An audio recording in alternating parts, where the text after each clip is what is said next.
The will reading happened on a gray Tuesday morning in my grandmother's estate attorney's office. I sat between the empty chairs where my parents should have been, facing Mr. Henderson across his massive oak desk. My sister Victoria sat on the opposite side of the room, her husband beside her, both of them dressed like they were attending a celebration rather than a funeral. My grandmother had died 3 weeks earlier at 87, sharp-minded until the end. She'd raised me more than my own parents had, letting me live with her through high school and college when my mother made it clear that Victoria was the favored child and I was the inconvenient second daughter who asked too many questions. The estate is valued at approximately $12 million, Mr. Henderson said, adjusting his reading glasses. It's comprised of the family home in Pasadena, a 4-unit apartment building in Silver Lake, a commercial property in downtown Los Angeles, and various investment accounts. Victoria leaned forward, practically vibrating with anticipation.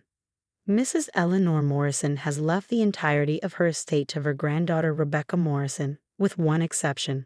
Mr. Henderson looked at Victoria. You are to receive a one-time payment of $50,000 and the contents of your grandmother's jewelry box, excluding the diamond engagement ring, which goes to Rebecca. The silence that followed was deafening. That's impossible, Victoria said, her voice tight. There must be a mistake. I'm the oldest. I'm the one who visited her every week.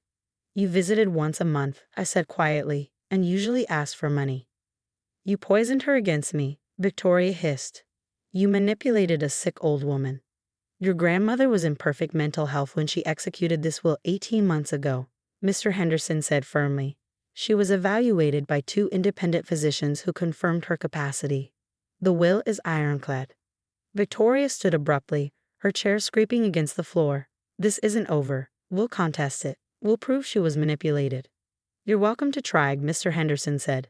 But I should inform you that your grandmother anticipated this reaction. She left a letter explaining her decision, which I'm authorized to share with the family if the will is contested.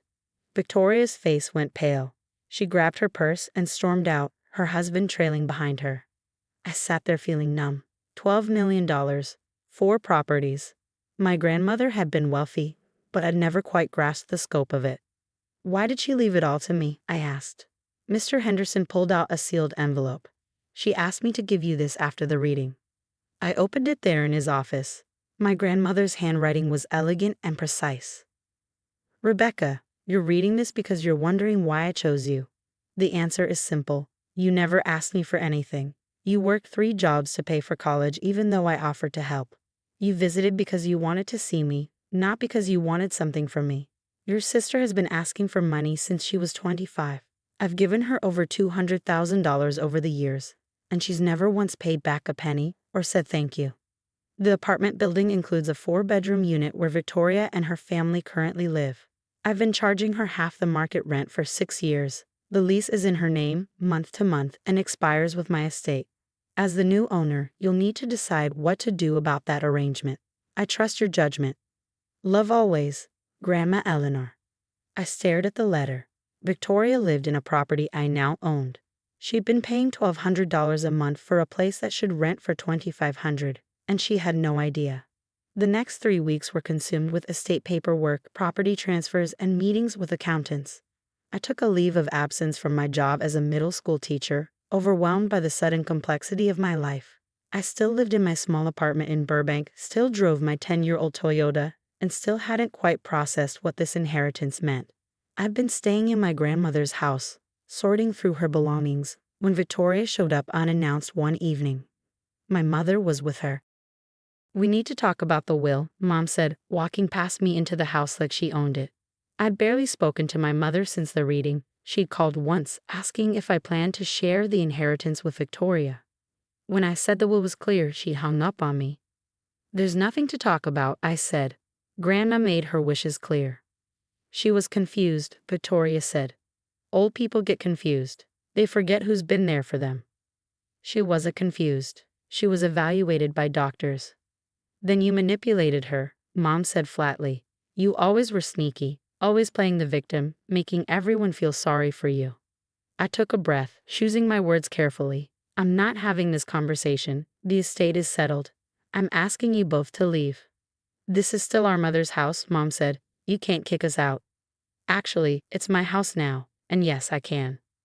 Victoria's face contorted with rage. You don't deserve any of this. You were nothing to her, just a charity case she took in because your own mother couldn't stand you. The words should have hurt. They didn't. I'd heard variations of them my entire childhood. Please leave, I said quietly. They left, but not before Victoria made a show of slamming doors and promising that I'd regret this. Mom said nothing to me, just followed her favorite daughter out to the car. I went to bed early that night, exhausted from the emotional confrontation. I woke at 2 in the morning to the smell of smoke. The fire department arrived within minutes, but by then my childhood bedroom was destroyed. The room where I'd lived from age 14 to 22, where I'd studied for college entrance exams and dreamed about escaping my family's dysfunction. Gone.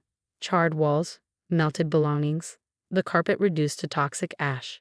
The fire marshal said it started near the closet. Accelerant detected. Arson, no question.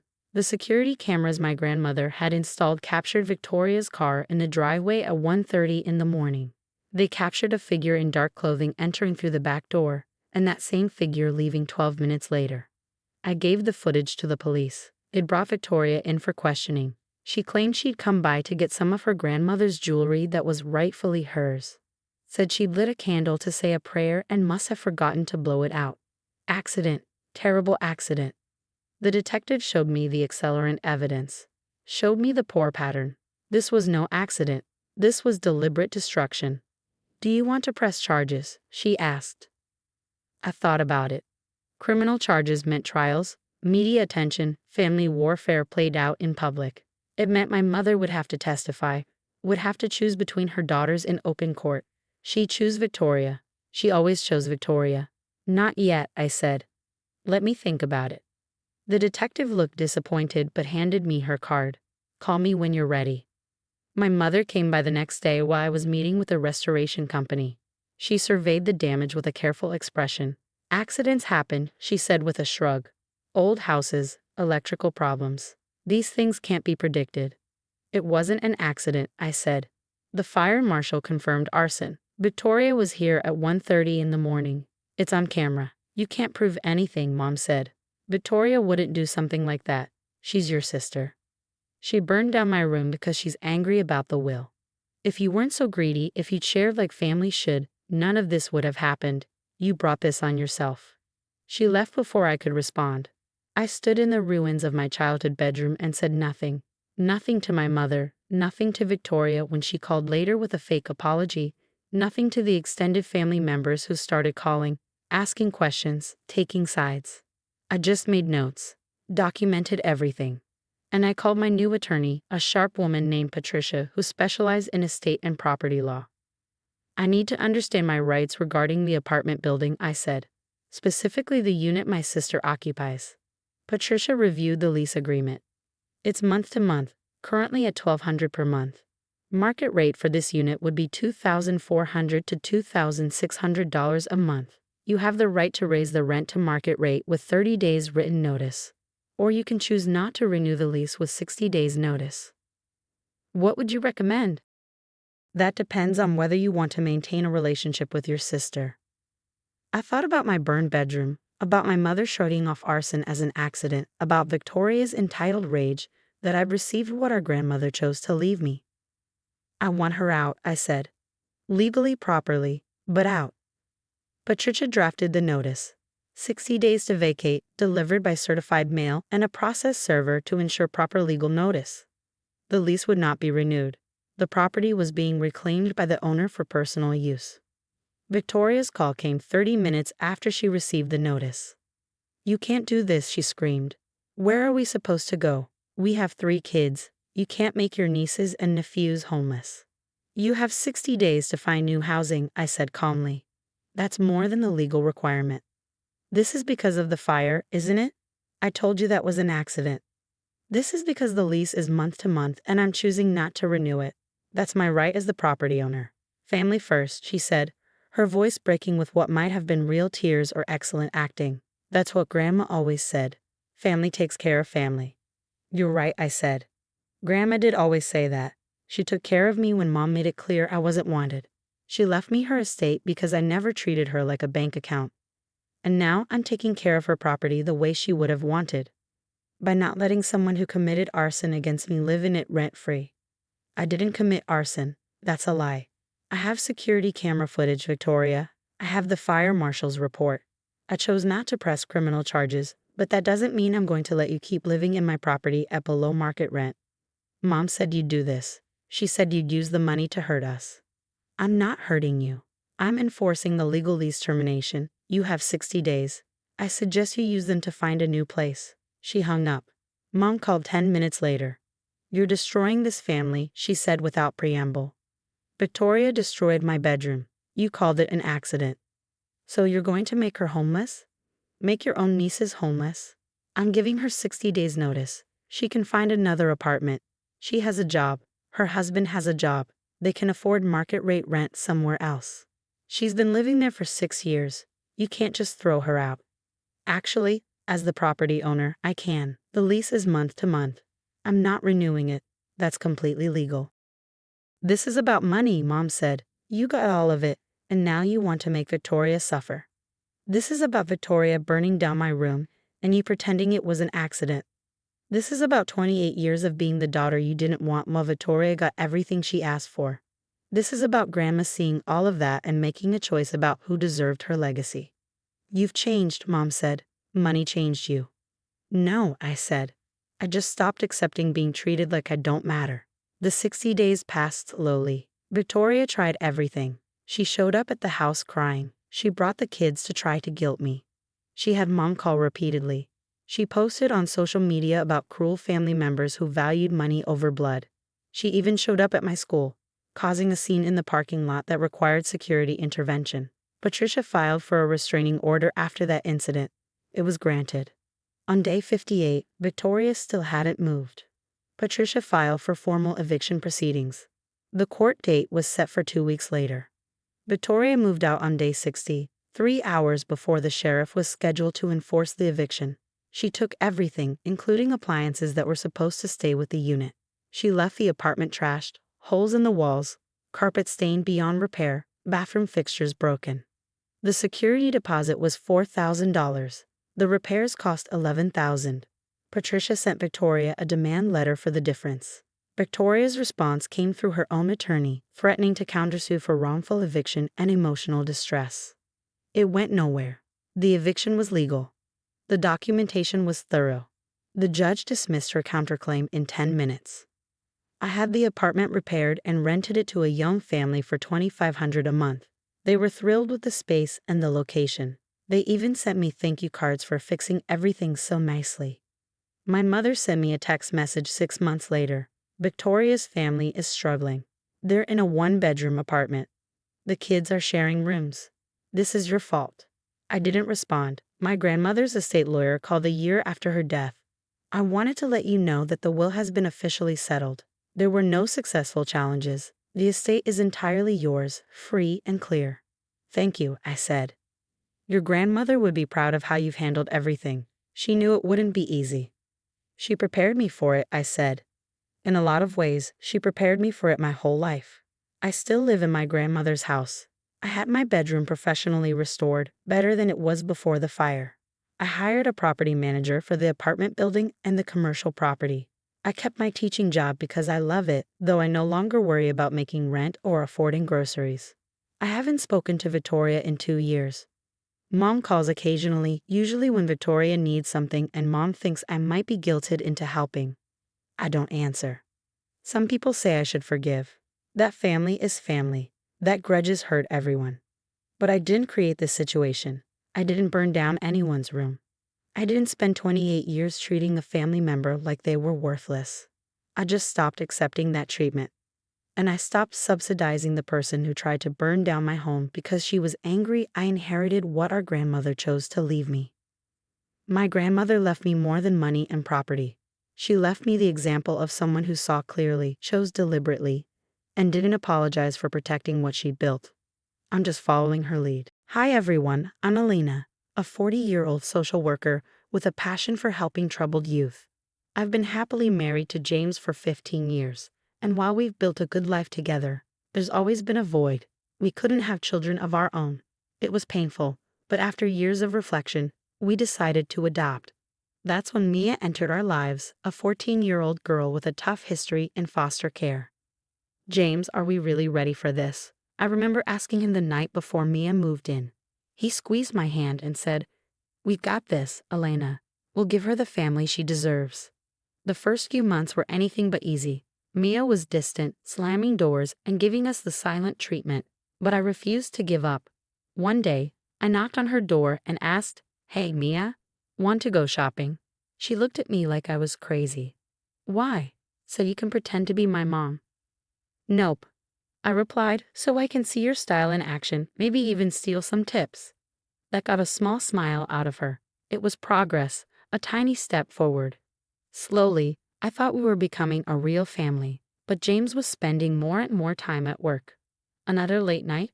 I'd ask, and he'd respond without even looking up from his phone. "Big project, honey. You understand." Thank goodness for Olivia, my best friend, who became my rock through it all. "You're doing amazing with Mia," she told me over coffee one morning. "I can see how much she's opening up to you." I beamed with pride. It wasn't easy, but it felt worth it. But then came the parent-teacher meetings. Mia was struggling in school. Determined to help, I advocated for her. "Mrs. Johnson, Mia has so much potential. She just needs extra support," I insisted to her English teacher. We developed a plan, and I started to feel like things were finally coming together. Mia's 15th birthday arrived, and I threw her a party. As I snapped a picture of us, I thought, this is it. We're finally a real family, but I had no idea what was coming next. One afternoon, while folding laundry, I couldn't shake a nagging feeling. Mia had been acting distant, more secretive than usual. At first, I chalked it up to teenage mood swings, but something felt off. "Mia, honey, is everything okay?" I called, knocking on her bedroom door. "I'm fine. Can I get some privacy?" she snapped. As I stepped back, I noticed a crumpled piece of paper in her jeans pocket. Curious, I pulled it out, a detention slip for skipping class with someone named Zoe. Later that night, I tried to talk to James about it. "I'm worried about Mia," I said. He barely glanced up from his phone. "She's a teenager, Elena. This is normal. Can we talk about it later? I've got a big presentation tomorrow." Frustration bubbled inside me, but I let it go.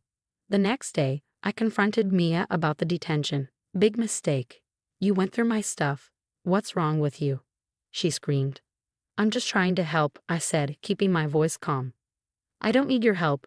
You're not my real mom, remember?" Her words cut deep, and we argued until she stormed out, slamming the door so hard a picture fell off the wall.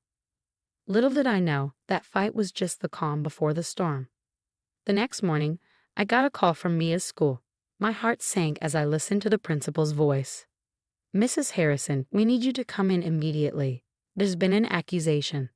Sitting in the principal's office, I felt like the world was spinning as a CPS worker explained that Mia had accused me of physical abuse. "This is absurd," I stammered. "I would never." But the CPS worker remained stone-faced. "We have to take all accusations seriously," she said. When I got home, James was waiting for me, anger etched on his face. "How could you, Elena?" he demanded. "James, please, you know I'd never hurt Mia," I pleaded, but he wasn't listening. "I think you should leave," he said, running his hands through his hair. "James, no, please." "Just go, until we figure this out," he said coldly. I packed a bag with trembling hands, tears streaming down my face. As I walked toward the door, I caught a glimpse of Mia standing at the top of the stairs.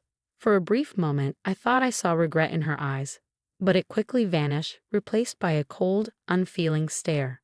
I ended up on Olivia's doorstep, a sobbing mess. "Oh, honey," she said, pulling me into her arms. "We'll figure this out, I promise." As I lay on her couch that night, unable to sleep, one thought raced through my mind. How did everything fall apart so quickly? And more importantly, how on earth am I going to fix this? I woke up on Olivia's couch, my eyes puffy from crying. For a moment, I hoped it had all been a bad dream.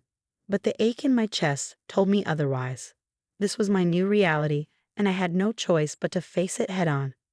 "We need a plan," Olivia said over coffee. "You can't just sit back and let them destroy your life." She was right. I nodded, feeling a new sense of determination rising within me. "I'm going to fight this." My first step was hiring a private investigator. I scraped together what money I had and found Marcus, a no-nonsense ex-cop known for uncovering the truth. "Tell me everything," he said, pen poised over a notepad. I didn't hold back. I spilled it all: Mia's troubled past, her recent behavior, James's growing distance. As I spoke, Marcus's brow furrowed. "This doesn't add up," he muttered. "I've seen false accusations before. Let me dig into Mia's background." While Marcus worked his magic, I launched my own investigation. I reached out to Mia's former foster parents, my heart pounding with each call. "Elena." "Yeah, we remember Mia," one foster mom said, her voice heavy. "Sweet girl, but she had a habit of making up stories when things didn't go her way." A pattern began to emerge. Mia had done this before. The realization was both heartbreaking and infuriating. Olivia helped me gather evidence: photos, texts, even a video of Mia and me laughing at her birthday party. "Look at this," Olivia said, pointing to the screen. "Does this look like an abusive relationship to you?" I shook my head, tears welling up. Why would she do this? The answer came in an unexpected way. While gathering some clothes from home when James was out, I accidentally knocked over his laptop. As I picked it up, the screen flickered, revealing an email from someone named Amber. My stomach churned as I read the flirtatious messages between them. "Son of a," I muttered, my hands shaking with anger. Just then, my phone buzzed. It was Marcus. "Hey, I got something. Mia's been texting with a girl named Zoe. You're not going to believe what I found." He sent screenshots of their conversations. My jaw dropped as I read the messages. Zoe encouraging Mia to make up the abuse story. "It'll be easier to do whatever you want. Trust me, I've done it before." The pieces were starting to fall into place, but I still didn't understand why. That's when I got a call from an unexpected source: Mia's therapist. "Mrs. Harrison, I'm breaking confidentiality because I'm concerned," she said. "Mia admitted in our last session that she made up the abuse. She said she felt neglected by your husband and thought this would force him to pay attention." My heart broke all over again. In trying to get her father's attention, Mia had torn our family apart. Armed with all this evidence, I prepared a file for Child Protective Services. As I organized everything, I felt a bittersweet mix of vindication and sadness. I was going to clear my name, but at what cost? "You ready for this?" Olivia asked as we drove to the CPS office. I took a deep breath. As ready as I'll ever be. It's time for the truth to come out. Walking into the CPS office felt like marching into battle. My hands were trembling, but my voice stayed steady as I presented the evidence. "I understand this is a lot to take in," I said, watching the CPS worker's eyes widen as she flipped through the file. "But I hope this proves my innocence." Hours of questioning followed. It was exhausting, but I held my ground. Finally, they agreed to reevaluate the case. The next day, I got a call I never expected. It was James. "Elena, we need to talk. Can you come home?" I steeled myself as I walked through the front door. Mia was there, her eyes red and swollen from crying. James looked like he hadn't slept in days. "Mia has something to say," James said, his voice cracking. Mia stepped forward, tears streaming down her face. I'm sorry," she sobbed. I lied. "You never hurt me. I wanted Dad to notice me." The confession hit me like a ton of bricks. I wanted to be angry, to scream, but seeing her so broken, all I felt was exhaustion. "Why didn't you just talk to us?" I asked, my voice weary. "I tried," Mia cried. "But Dad was always working, and you're not my real mom. I thought if I caused trouble, he'd finally pay attention." James hung his head in shame. "I've been a terrible father and husband." That's when I dropped my own bombshell. "Speaking of being a terrible husband, want to tell me about Amber?" His face went pale. "How did you?" "It doesn't matter." I cut him off. "What matters is that we're done. I'm filing for divorce." The next few weeks were a whirlwind. Mia was mandated to attend intensive therapy. James moved out, his affair exposed at work, leaving his reputation in shambles. As for me, I focused on healing. I started a support group for falsely accused parents. Turns out, my story wasn't as unique as I thought. "You're so strong," one woman told me after a meeting. "How did you get through it?" I thought for a moment. "One day at a time," I said, "and by remembering that their actions don't define me." 2 years flew by. I threw myself into my work, helping families navigate situations like mine. It wasn't easy, but it was fulfilling. One crisp fall morning, I was sorting through my mail when I saw it, a letter from Mia. My heart raced as I opened it. Dear Elena, I know it's been a long time, and you probably hate me. I don't blame you. What I did was unforgivable. I'm in college now, studying psychology. I want to help people like me, people who make terrible mistakes. I'm so sorry for what I did to you. You deserve better. I hope one day you can forgive me. Love, Mia. I sat there, letter in hand, tears rolling down my cheeks. Part of me wanted to reach out and say I forgave her. But another part, a stronger part, knew that some bridges can't be rebuilt. I folded the letter and put it away. Maybe someday I'd be ready to respond, but for now I was focused on my new life and my new purpose.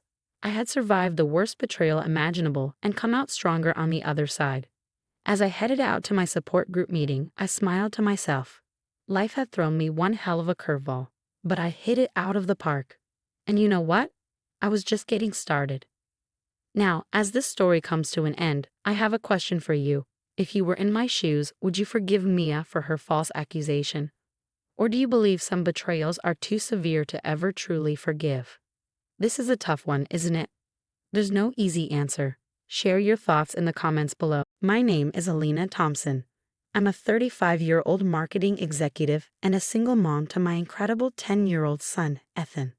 As usual, my morning is a whirlwind. I'm in the kitchen, scrambling to pack Ethan's lunch while simultaneously firing off work emails on my phone. Chaos, yes, but it's my life. Mom, have you seen my science project? Ethan shouts from upstairs. I sigh, momentarily pausing my multitasking. Check the living room, honey. I think I saw it on the coffee table. Just as I return to my emails, my phone buzzes. It's a message from my brother. Mike. Hey sis. Emma and I can pick up Ethan from soccer practice today if you need us to. Relief floods through me. That would be amazing, Mike. Thanks. Mike and his wife, Emma, have been my rock since Ethan was born. They live just a few blocks away and are always willing to help out. Emma, in particular, has boundless energy when it comes to Ethan.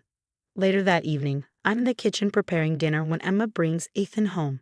She hovers, her eyes scanning the cluttered countertops and the pile of dishes in the sink. Busy day? She asks, her tone overly sweet. I nod, suppressing the irritation building inside me. Yeah, you know how it is. Oh, I can only imagine, she replies, running a perfectly manicured hand through her hair. I don't know how you manage it all. Work, single motherhood. It must be exhausting. There's something in her voice that grates on me, but I let it go. It can be, but it's worth it. Emma smiles, but her eyes don't quite match the expression. Well, if you ever need a break, we're always here to help. Oh, and Ethan was telling me about his birthday next week. He's so excited about the gift I promised him. I raise an eyebrow. What gift? Emma winks. It's a surprise, but trust me, he's going to love it. As she leaves, I can't shake the feeling that there's more to Emma's generosity than she lets on. But I brush it off. She's family, after all. The next morning, I'm in a meeting when a text from Ethan comes through. Mom, Aunt Emma got me the new gaming console for my birthday. Can't wait to play it. My stomach drops. The console he's been begging for is outrageously expensive. Why would Emma promise him something like that without discussing it with me first? That evening, I confront her. Emma, you really didn't have to get him that. It's too much. She waves her hand dismissively. Oh, don't be silly. Nothing's too much for our Ethan. Besides, I know you've been busy, so I wanted to help. Her words sting, but I force a smile. Thanks, I appreciate it. As I watch her chat animatedly with Ethan about his party, I can't help feeling a pang of something, jealousy, unease. I'm not sure. But as Ethan's excitement builds, I push my feelings aside. What could possibly go wrong? The day of Ethan's birthday party arrives, and the house is alive with energy. Kids are running around, parents are chatting, and the smell of fresh-baked cake fills the air. I'm in the kitchen putting the finishing touches on the snacks when Emma bursts in, carrying a massive, beautifully wrapped box. Where's the birthday boy? She calls out, her eyes sparkling. Ethan rushes into the room, his face lighting up when he sees the gift. Is that for me, Aunt Emma? You bet it is, champ. Emma grins as she sets the box down in front of him. I watch as Ethan tears into the wrapping, revealing the gaming console he's been dreaming about. The room fills with gasps and excited whispers. Ethan throws his arms around Emma, beaming. "Wow, Emma," one of the other moms exclaims. "That's quite the gift." Emma basks in the attention. Only the best for my favorite nephew. A wave of inadequacy washes over me, but I push it aside. This is Ethan's day, and his happiness is all that matters. The party is in full swing when I notice Ethan looking pale. I rush to his side, alarmed. "Honey, are you okay?" Before he can respond, he doubles over and vomits, his small body shaking violently. Panic claws at my chest. "Someone call 911. I scream, holding Ethan tightly as he convulses in my arms. The next few hours blur together. Sirens, hospital corridors, doctors talking in rushed tones. I pace the waiting room, my heart lodged in my throat. Then a doctor approaches, his expression grim. "Miss Thompson, we've completed Ethan's toxicology report." My world screeches to a halt. "Toxicology? What do you mean?" The doctor's words hit me like a freight train. "Your son ingested a dangerous combination of drugs. We're doing everything we can. But do you have any idea how this could have happened?" Numb with shock, I shake my head. No, he was at his birthday party, surrounded by family and friends. At that moment, 2 police officers enter the room. "Miss Thompson, we need to ask you some questions about the gifts your son received today." Reality slams into me like a wave. The gifts, the console, Emma.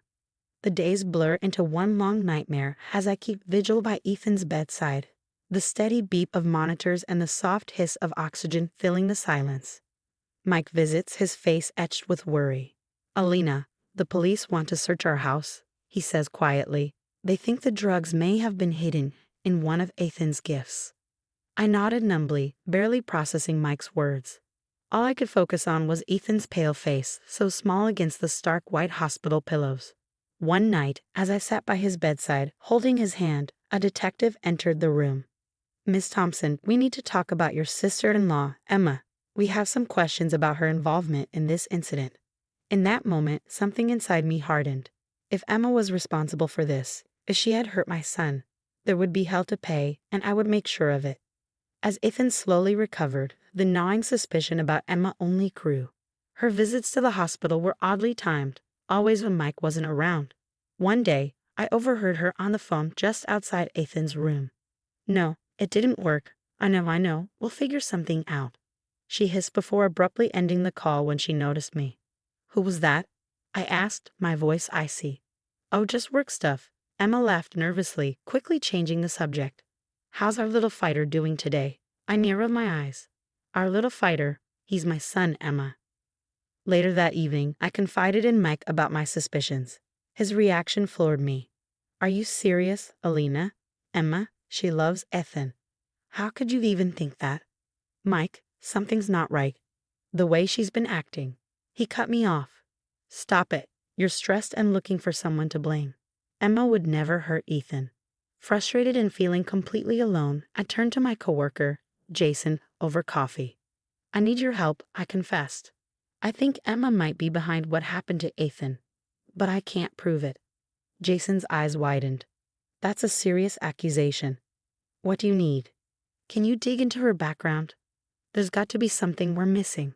A few days later, Jason called me, his voice urgent. "Alina, you need to see this." He showed me what he had found. Records Emma had carefully hidden.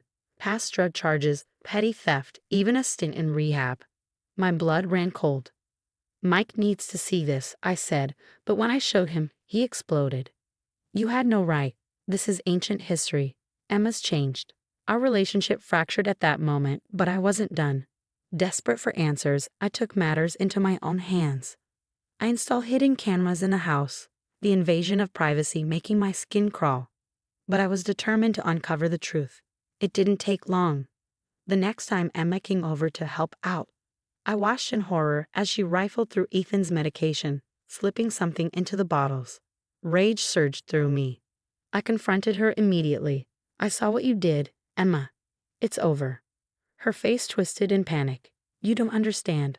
I had to do it." "Had to do what?" "Poison my son." "No, I just wanted him to get sick." Just enough so you'd need me, so I could be the one to save him. Her voice cracked with desperation. I didn't mean to hurt him. It was supposed to be harmless, just enough to make him ill. But then it went wrong, and I couldn't admit what I'd done. I stared at her in disgust. Save him? You almost killed him. Tears streamed down her face. I didn't mean to. You don't know what it's like, Alina. You have everything, a great job, a beautiful son. I just wanted to be needed, to be the hero for once. I felt sick to my core. You're sick, Emma. You need help. Please, she begged, grabbing my arm. Don't tell Mike. We can fix this. I'll leave. I'll never bother you again. Just don't ruin my life over one mistake. I yanked my arm free, my voice cold. One mistake. You've been lying and manipulating us for years. This ends now. As I reached for my phone to call the police, Emma's eyes darkened, her expression turning cold. If you do this, I'll tell them it was you, she threatened, her voice low and venomous. I'll say you've been abusing Ethan, that you set me up. It'll be your word against mine. In that instant, I realized how truly dangerous Emma was. She wasn't just desperate. She was calculating, capable of turning everything against me. But I'd be damned if I let her threaten my family ever again. Try it, I snarled. I dare you. As I dialed 911, Emma's bravado crumbled, her face twisting with panic as the weight of her actions finally sank in. But it was too late for remorse. The truth was out, and there was no going back. The day I handed over the evidence to the police was both terrifying and liberating. Detective Johnson listened closely as I played the recordings and showed him the footage from the hidden cameras. This is substantial evidence, Ms. Thompson, he said gravely. We'll bring Emma in for questioning immediately. I stood by the window, watching as police cars pulled up to Mike and Emma's house. The sight of her being led out in handcuffs felt surreal. Mike's face was a mask of shock and disbelief. Later that evening, Mike came to my door, his eyes red and swollen. Is it true? He asked, his voice breaking. I nodded, my heart aching for my brother. I'm so sorry, Mike. He collapsed into my arms, sobbing. How could I have been so blind? In court, Emma's carefully constructed facade finally shattered. Her testimony revealed a twisted plan born of jealousy and desperation.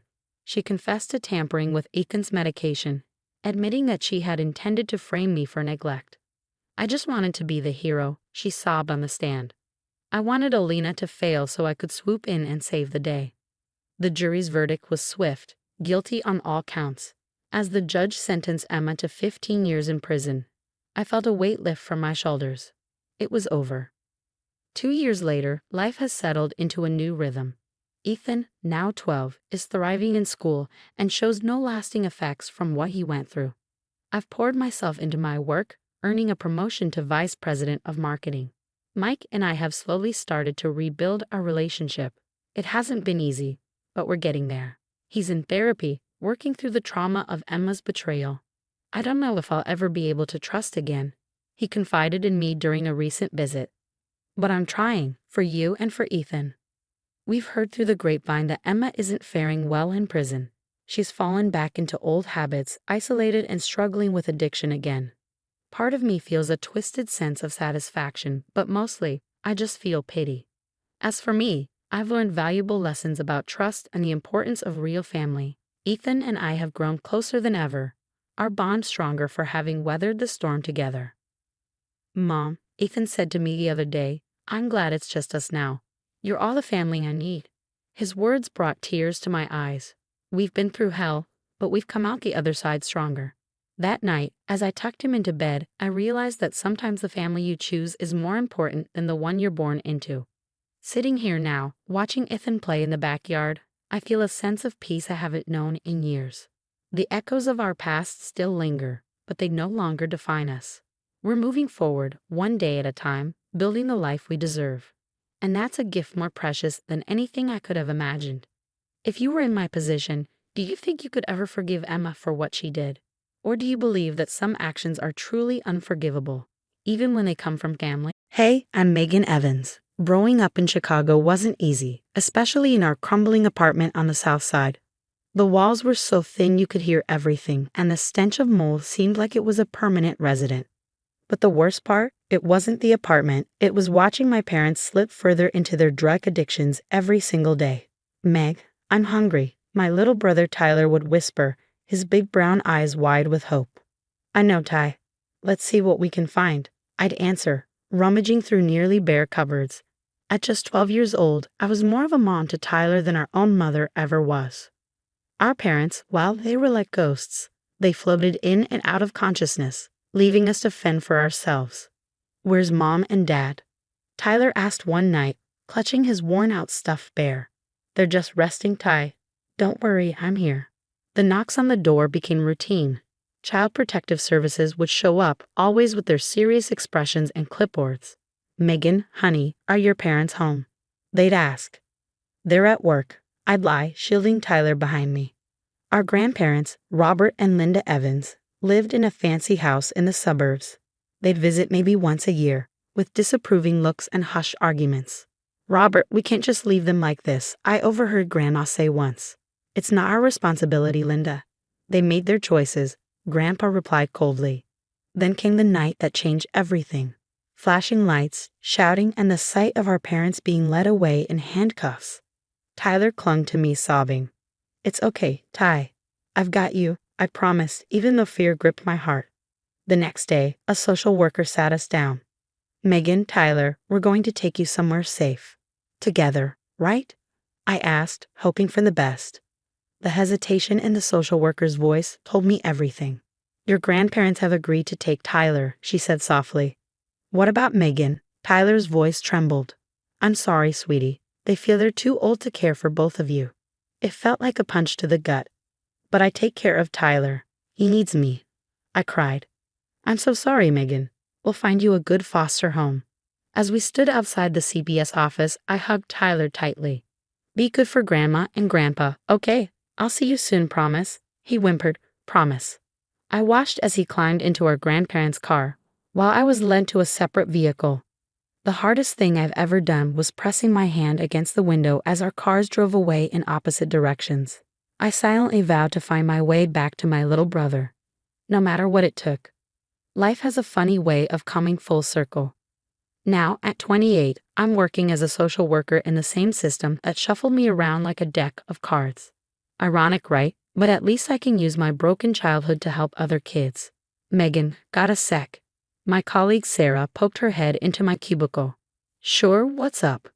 "Remember the case about your brother?" I stumbled across something weird in the system. My heart skipped a beat. "Weird how?" Sarah lowered her voice. "According to the records, your grandparents legally adopted Tyler when he was 10. The world tilted on its axis. That's impossible." I would have known. "I'm sorry, Meg. I thought you should know." I sat there, stunned, memories crashing over me. All those times I tried to reach out to Tyler, only to be shut down or given vague excuses. "Thanks, Sarah. I need to make a call." With shaking hands, I dialed Tyler's number. "Hey, little bro, how about a family dinner this weekend to celebrate your big exam results?" Sure. I guess that'd be cool." "You want me to ask Grandma and Grandpa?" "Yeah, that'd be great. It's been too long since we all got together, right?" The next few days were a blur of anger and preparation. By the time Saturday rolled around, I had a plan. I was going to get answers. The dinner started off pleasant enough. Small talk, compliments on the food, the usual dance of polite conversation. But I could feel the tension building inside me like a volcano about to erupt. "So, Tyler," I said, keeping my voice casual, "remember when we used to talk about getting adopted? Funny how things work out, huh?" Tyler looked confused. "What do you mean?" I saw Grandpa Robert stiffen, his fork clattering against his plate. Grandma Linda's eyes darted nervously between us. "Oh, you know," I continued, heart pounding, "how Grandma and Grandpa legally adopted you when you were 10. Isn't that right, Grandpa?" The silence was deafening. Tyler's jaw dropped. "What? No, that's not right, is it?" Grandpa Robert cleared his throat. "Now, Megan, I don't know where you got that idea." "Cut the crap," I snapped, all pretense gone. "I saw the records. You adopted Tyler and never told me. You kept us apart. Why?" Grandma Linda burst into tears. We thought it was for the best. You were always so difficult." I laughed bitterly.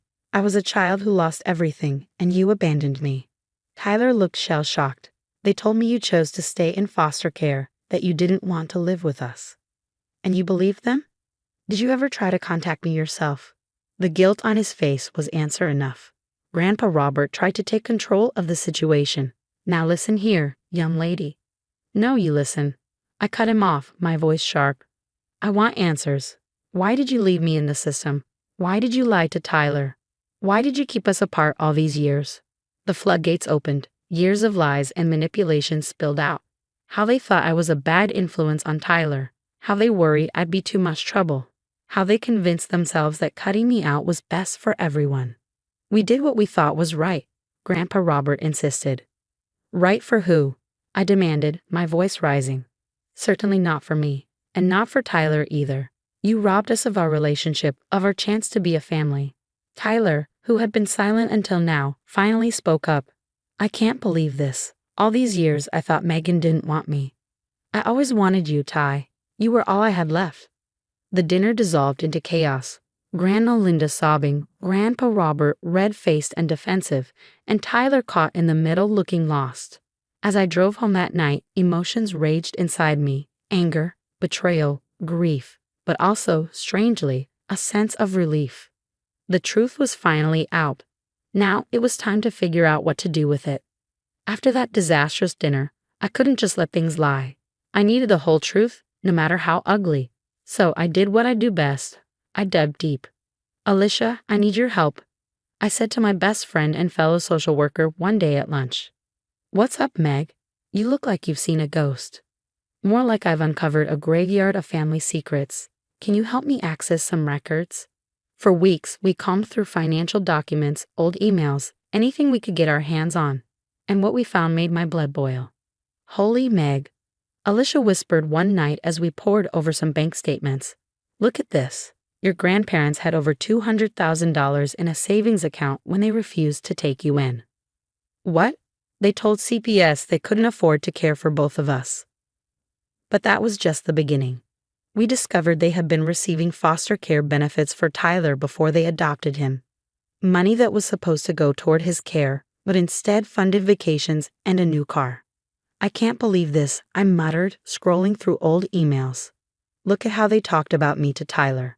Your sister's causing trouble again. Be glad you're not living with her. Behavior problems. They were poisoning him against me this whole time. Alicia placed a hand on my shoulder.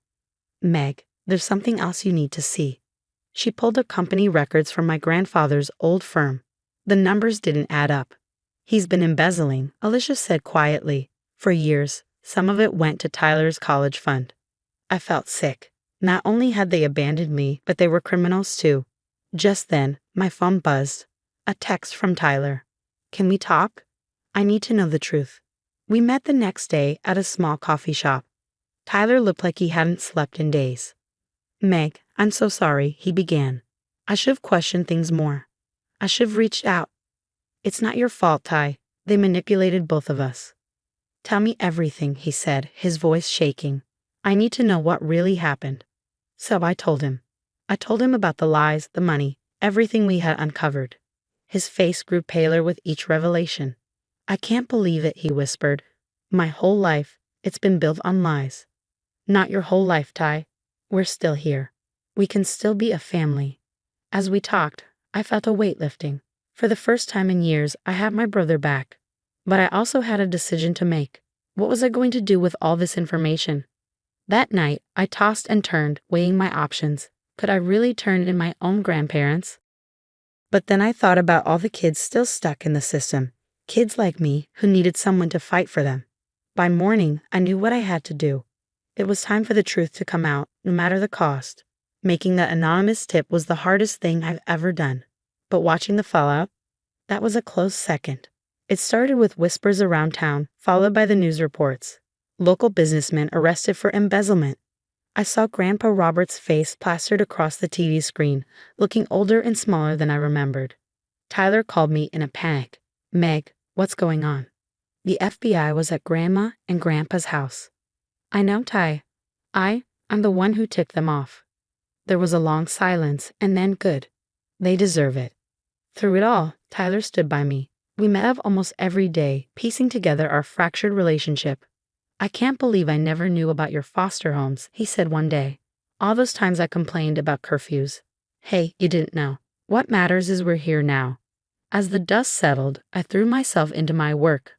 All those years of pain, I used them to fight for change in the system, and people started to notice. "Megan, your proposal for improving sibling connections in foster care is brilliant," my boss said one day. "We're implementing it statewide." But the real healing, it came in unexpected ways. Like the day Tyler convinced me to join him at a support group for adults with childhood trauma. "Hi, I'm Megan," I said, my voice shaking. "And I guess I'm here because I'm finally ready to let go of the past." As I shared my story, something shifted inside me. The anger, the hurt. It was still there, but it didn't define me anymore. After the meeting, Tyler and I grabbed coffee. "So I've been thinking," he said with a grin. "How about a sibling road trip this summer? Just you and me, making up for lost time." I felt tears prick my eyes. "I'd love that, Ty." As we walked out into the sunshine, planning our trip, I realized something. Family isn't about blood or legal documents. It's about choice. It's about love. And Tyler and I, we were choosing each other every single day. The road ahead wouldn't be easy. We had years of hurt to work through, trust to rebuild. But for the first time in my life, I felt hopeful. We were writing our own story now. And this time, we'd write it together. Megan and Tyler's journey has come to an end, but now I've got a question for you. If you were in Megan's shoes, would you have turned in your grandparents for their crimes or kept quiet to maintain family peace? What would you have done differently? Drop your thoughts in the comments below.